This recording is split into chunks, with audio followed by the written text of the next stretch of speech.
नमस्ते, बहुत बहुत स्वागत आप सभी का न्यूज़ 18 का डिजिटल प्लेटफॉर्म देख रहे हैं आप।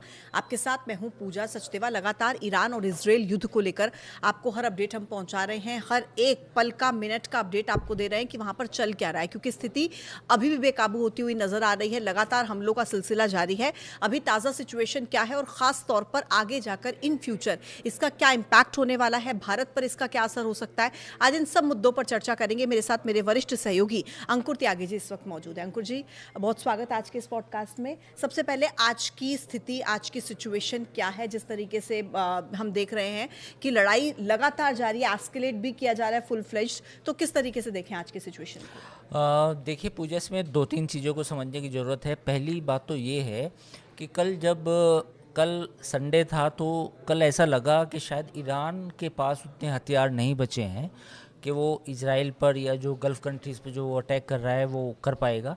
तो कल काफ़ी ठंडा दिन रहा युद्ध के हिसाब से।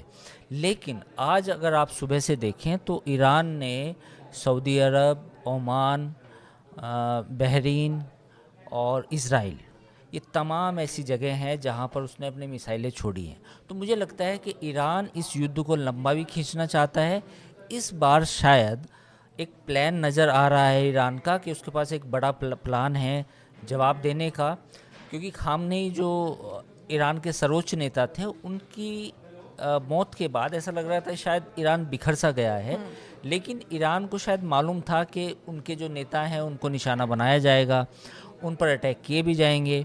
तो शायद जो सेकेंडरी और थर्ड लीडरशिप है वो पहले से तैयार की गई थी। और ईरान का जो प्लान था वो ये था कि जो एक सेंट्रल कमांड होने की बजाय अलग अलग कमांड काम करेंगी। तो मुझे लगता है कि वो अलग अलग कमांड काम करती हुई नज़र आ रही हैं। अभी जो सोशल मीडिया पे आप तस्वीरें देख रहे हैं जिसमें लगातार सऊदी अरब की तेल रिफाइनरी पर अटैक हुआ है, बहरीन की और ओमान में भी अटैक की खबरें हैं, यूएई में भी अटैक की खबरें हैं इस वक्त। तो ऐसा लग रहा है कि ईरान इस युद्ध को लंबा खींचना चाह रहा है और कुछ हद तक वो जवाब देने में भी कामयाब रहा है। लेकिन अगर हम स्ट्रैटेजिकली देखें या अगर हम देखें सेना के लिहाज से, हथियारों के लिहाज से, कितना लंबा ये युद्ध आपको लगता है कि चल सकता है? ईरान बेशक चाह रहा है कि इस युद्ध को लंबा खींचा जाएगा और पीछे बैकस्टेप करने के मूड में भी ईरान कहीं नहीं दिख रहा, लेकिन कितना लंबा? देखिए, इसमें पहली बात तो ये है कि अमेरिका इजराइल के लिए ये युद्ध कितना भी लंबा खींचे वो लड़ लेंगे, क्योंकि एक तो वो दूर है, उनकी जो लोकेशन है वो डायरेक्ट इतनी पास नहीं है ईरान के। लेकिन दिक्कत होने वाली है गल्फ़ कंट्रीज़ को, सऊदी अरब को, कुवैत को और बहरीन को। ये तमाम वो देश हैं जिनको दिक्कत होने वाली है। तो मुझे लगता है कि ईरान का जो एक स्ट्रेटजी है वो ये है कि पहले हमें गल्फ़ कंट्रीज़ के जितने भी ये नेता हैं, जितने भी माफ़ कीजिए कंट्रीज़ हैं, वहाँ पर अमेरिकन बेसिस को निशाना बनाया जाए और जिससे अमेरिका पर ये दबाव डाला जाए कि अमेरिका ईरान के साथ बातचीत करने के लिए मजबूर हो। और चाहता तो ईरान भी नहीं है कि वो युद्ध लंबा चले, क्योंकि उसमें उसको भी नुकसान होगा। तो बट कहीं ना कहीं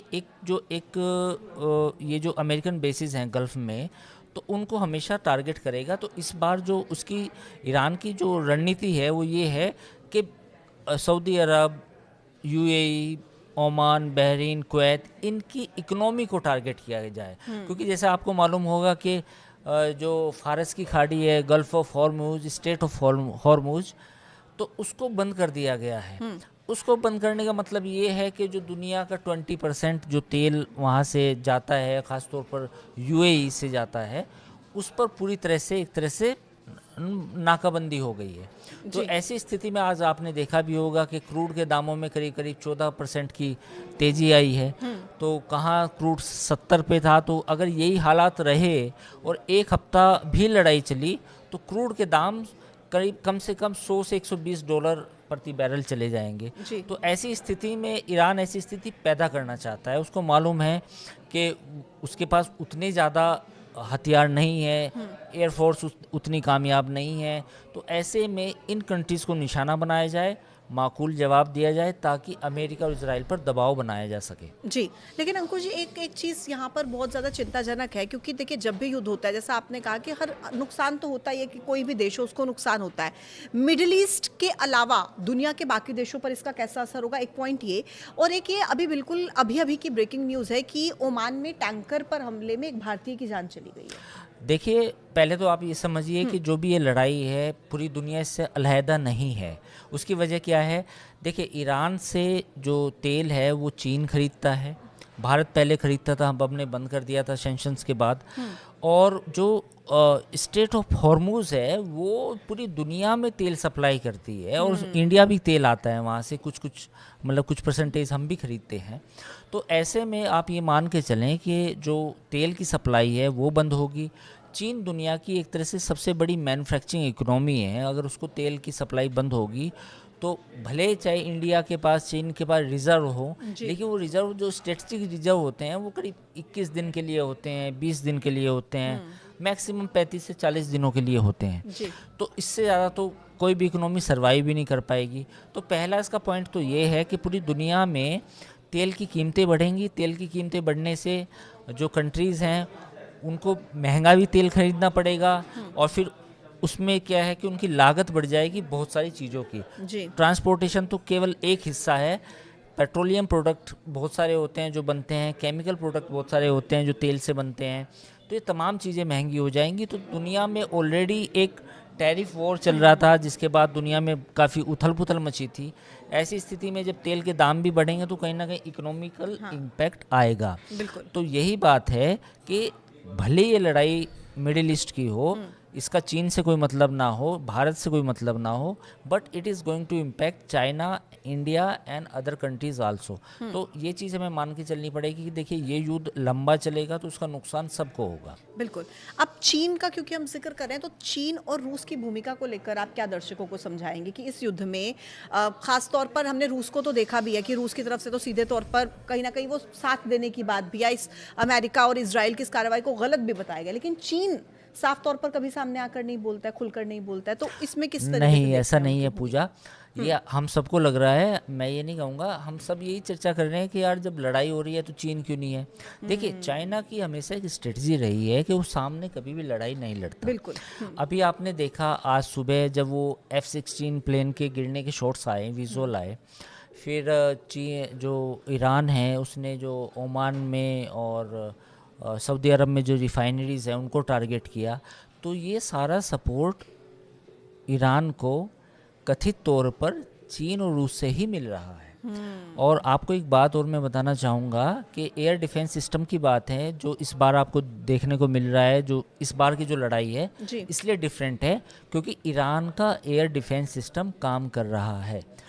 तो वो क्यों कर रहा है? वो इसलिए कर रहा है कि पिछले साल जब लड़ाई हुई थी उसके बाद ईरान ने मोबाइल एयर डिफेंस सिस्टम लिया था चाइना से, और रूस से S-400 भी शायद लिया था, वो है नहीं, उसका कंफर्मेशन नहीं है, बट ऐसी बातें थी कि उसने S-400 भी रूस से लिया है। चूँकि वो बहुत बड़ी यूनिट होती है, एक बड़ा कॉम्प्लेक्स स्ट्रक्चर होता है, तो S-400 को संभालना थोड़ा मुश्किल होता है ऐसी स्थिति में। लेकिन जो चाइना का एयर डिफेंस सिस्टम है वो काफ़ी छोटा है और काफ़ी मोबाइल है, यानी कि आप उसे एक जगह से दूसरी जगह ले जाने में कुछ ही मिनट लगते हैं, तो वो सिस्टम भी उसके पास है। तो ऐसा नहीं है। और दूसरी बात ये है कि जो सैटेलाइट की टेक्नोलॉजी है जिस पर आजकल युद्ध लड़े जाते हैं, जिससे हमें लोकेशन पता होती है, जिसके बाद जिसका जो डेटा है हम अपनी मिसाइल या किसी भी बॉम्ब में लगाते हैं, वो सारा जो सपोर्ट है वो उसको चीन और रूस से मिल रहा है। अगर चीन रूस का सपोर्ट ना होता तो ईरान यहाँ तक भी नहीं लड़ पाता। अब एक आखिरी सवाल अंकुर जी, कि मध्यस्थता का रास्ता नजर आता है, और अगर हाँ तो किस तरीके से? देखिए, बातचीत हो सकती है, इसमें कोई दो राय नहीं है, क्योंकि अगर ये 2-3 दिन लड़ाई और चली और ईरान ने तगड़ा जवाब दिया तो इस बात की संभावना है कि अमेरिका के बीच में और ईरान के बीच में बातचीत हो जाए। एक बयान आया भी था ट्रंप का कि ईरान ने बातचीत करने के लिए कहा है, फिर दूसरी तरफ से भी आया कि भाई अमेरिका ने भी कहा है, ईरान ने रिजेक्ट कर दिया। तो हो सकता है, ये डिपेंड करेगा कि ईरान इस लड़ाई को कितना लंबा खींचेगा। अगर ईरान एक हफ्ते तक भी इस लड़ाई को खींच देता है तो बातचीत की जो एक टेबल पे आने की जो संभावना है वो बढ़ जाएंगी। लेकिन अगर ऐसा होता है कि 2-3 दिन में ईरान का ज़्यादा नुकसान हो जाता है, उसकी मिसाइलें ख़त्म हो जाती हैं, उसके लॉन्चिंग पैड ख़त्म हो जाते हैं, तो उससे फिर ईरान कमज़ोर पड़ेगा। और जो अमेरिका और इजराइल जो चाहते हैं हुकूमत बदलना, अपने लोगों को बैठाना, फिर वो मुमकिन होगा। लेकिन फ़िलहाल अगर हम आज की बात करें तो आज ईरान ने अच्छा खासा बाउंस बैक किया। जी। जितने भी गल्फ कंट्रीज थे सबको निशाना बनाया। इसके साथ ही उसने फिलहाल इसराइल पर भी आज एक बड़ी मिसाइल का बैरेज लॉन्च किया है। अब देखना ये होगा कि ईरान के पास फतेह 2, फतेह 1 ये तमाम हाइपरसोनिक मिसाइल्स हैं।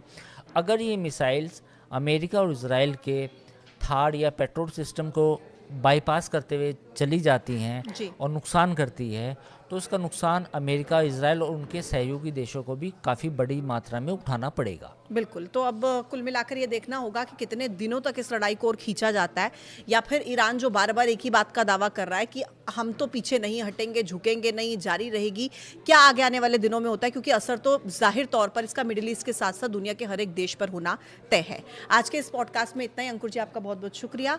देखते रहिए न्यूज़ 18। नमस्कार।